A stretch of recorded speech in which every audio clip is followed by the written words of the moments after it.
जय गुरु जी। शुक्राना गुरु जी। आप सभी साथ संगत जी को जय गुरु जी। गुरु जी आप सभी पर मेहर बनाए रखें, सर्वदा भला सर्वदा भला।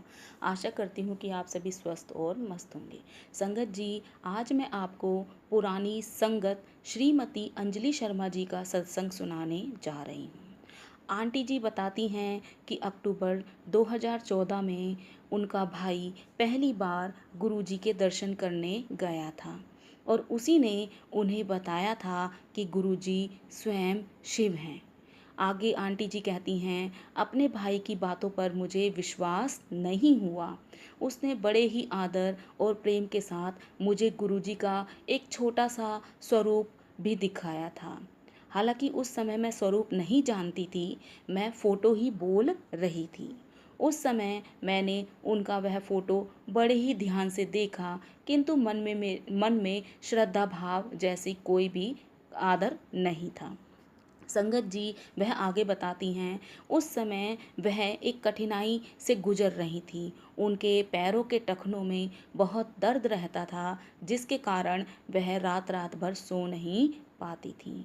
आगे वह बताती हैं कि उन्होंने गुरुजी की वह फ़ोटो को बस एक बार टकटकी लगाकर देखा और देखती ही रही। उसके बाद उन्होंने अपने परिवार के साथ खाना खाया और सोने के लिए अपने कमरे में चली गई। वह बताती हैं, वह बिस्तर पर लेटी हुई थी और वह गुरुजी के वह स्वरूप को याद कर रही थी, मतलब उस स्वरूप को वो बार बार सोच रही थी, वो उनके दिमाग से निकल ही नहीं रहा था।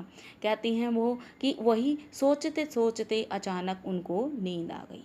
संगत जी वह आगे बताती हैं कि जब मुझे नींद आई तो पहली बार गुरुजी के मुझे ड्रीम दर्शन हुए। वह बताती हैं, मैं सपना देख रही थी कि मैं एक छोटी सी बच्ची हूँ और एक घर के अंदर ही खेल रही हूँ। तभी गुरुजी मेरा पीछा करते हुए मुझे ढूंढ रहे हैं। थोड़ी देर बाद गुरुजी हमारे ड्राइंग रूम में पड़े सोफे पर बैठ गए।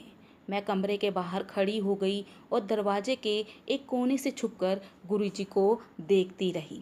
गुरुजी अचानक बोले, मैं तैनू अपने कोल बुला के रहना है। मैं उस समय बहुत डर गई और मेरा सपना टूट गया। यह सपना बड़ा ही विचित्र था। संगत जी वह सुबह अपने माता पिता को इस सपने के बारे में बताती हैं और उनके माता पिता उन्हें समझाते हैं कि तुम्हें गुरुजी ने ड्रीम दर्शन दिए हैं, तुम्हें एक बार उनके बड़े मंदिर जरूर जाना चाहिए। संगत जी वह बताती हैं, मेरे माता पिता ने मुझे बार बार यह बात कही कि तुम्हें गुरुजी के दर्शन करने के लिए जाना चाहिए, लेकिन मैं अपनी मूर्खता से बार बार उन्हें मना करती आ रही थी। एक दिन मेरे भाई ने भी मुझे बोला कि दीदी तुम्हें गुरुजी के दर्शन करने के लिए एक बार जाना ही चाहिए। संगत जी सभी के बार बार बोलने पर मैं उनकी बातें मान गई। फरवरी से जून 2015 के बीच में मैं पहली बार गुरुजी के बड़े मंदिर दर्शन करने गई। वहाँ जाकर मुझे बड़ा ही आनंद और शांति का अनुभव हुआ। संगत जी फरवरी से जून के माह में मैं कई बार गुरुजी के दर्शन करने उनके बड़े आश्रम गई। जब भी मैं वहाँ जाती तो वहाँ का पॉजिटिव ऑरा देखकर मेरा मन बड़ा प्रसन्न होता। आगे बताती हैं, एक बार एक महीने आगे वह बताती हैं आंटी, एक महीने के बाद गुरुजी का जन्म दिवस था, जो मेरी ज़िंदगी का सबसे भाग्यशाली दिन निकला। 7 जुलाई 2015 का दिन वह मेरे लिए किसी आशीर्वाद से कम नहीं था। मेरी उस दिन की सारी अपॉइंटमेंट अपने आप ही कैंसिल हो गई। अब जब मेरे अपॉइंटमेंट ही सारी कैंसिल हो गई तो मैं सीधा गुरुजी के चरण कमलों की ओर चली गई, बड़े आश्रम गई। मैं मंदिर के अंदर नंगे पांव चल रही थी और मुझे पत्थर भी चुभ रहे थे। मुझे चलने में बड़ी मुश्किल हो रही थी, क्योंकि 1 साल से मैं अपने पैरों के फटे हुए टखनों से बहुत परेशान थी। उसमें मुझे बहुत पीड़ा होती थी, दर्द होता था। संगत जी मैंने अनेक चिकित्सकों से दवाइयाँ ली थी, इंजेक्शन भी लगवाए थे, लेकिन मेरी यह समस्या ठीक ही नहीं हो रही थी।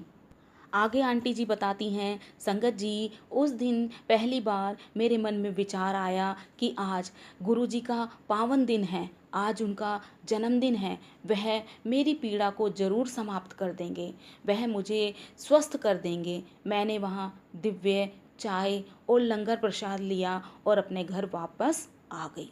संगत जी, एक सप्ताह बाद मुझे एहसास हुआ कि जो मेरी पीड़ा हो रही थी अब वह नहीं रही, और शायद मुझे याद भी नहीं कि मुझे वह पिछली पीड़ा कब हुई थी, किस दिन हुई थी। मैं उस पूरे दिन को याद नहीं करना चाहती थी। गुरुजी ने, जो स्वयं भगवान शिव हैं, मेरा उपचार कर दिया था। आंटी जी आगे बताती हैं, गुरुजी ने मेरी पुकार सुन ली जो मैंने गुरुजी से कही थी। संगत जी, उसके बाद मैं अपने परिवार के साथ 2007 के वैशाखी समारोह का एक वीडियो देख रही थी, जबकि मैं गुरुजी से 2014 में जुड़ी थी। मैं मन ही मन गुरुजी से बोल रही थी, गुरुजी, आपने मुझे इतनी देर से अपनी शरण में क्यों लिया? काश आप मुझे अपनी शरण में पहले ही ले लेते, तो शायद मैं आपके चरण कमलों में बैठी रहती, और आपके चरण कमलों में एक बार मैं ज़रूर बैठना चाहती थी। संगत जी, उसके अगले ही दिन सोमवार था। मैं गुरुजी के दर्शन के लिए बड़े मंदिर गई। मैंने गुरुजी के झूले के पास अपना माथा टेका ही था कि उसी समय मेरा पैर अचानक से मुड़ गया। मैंने खड़े होने का प्रयास किया, लेकिन मैं उठ ही नहीं पा रही थी। तब वहाँ खड़े सेवादार अंकल ने मुझे वहाँ पर बैठने का इशारा किया, और मैं वहाँ ज़मीन पर कुछ देर बैठी रही, जब तक मेरे पैर का दर्द समाप्त नहीं हुआ। संगत जी, मैं आंखें बंद करे उस अनुभव को महसूस कर रही थी, तभी अचानक मेरे कानों में गुरुजी की एक आवाज़ सुनाई दी। वह बोले, हुन हुन हुन भी कोई शिकायत है तेनू?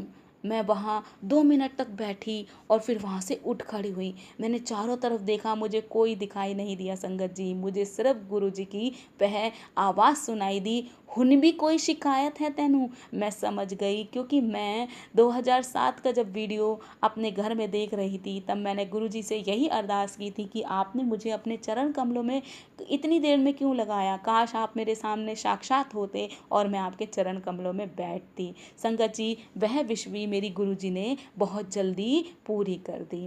कहते हैं, आंटी कहती हैं, उस दिन के बाद से मुझे कभी कोई पीड़ा नहीं हुई। गुरुजी ने मेरी पुकार सुन ली थी और मुझे सभी पीड़ाओं से मुक्त कर दिया था। आगे संगत जी, आंटी कहती हैं, मैं गुरुजी के प्रति आभार प्रकट करती हूँ कि गुरुजी ही परम परमात्मा हैं। गुरुजी मेरे रक्षक हैं और उन्होंने ही मुझे बहुत बार, अनगिनत बार समस्याओं से बचाया है। संगत जी, यह श्रीमती अंजलि शर्मा जी का सत्संग था। अब मैं अपनी वाणी को आज यहीं विराम देती हूँ। जय गुरुजी, शुक्राना गुरुजी।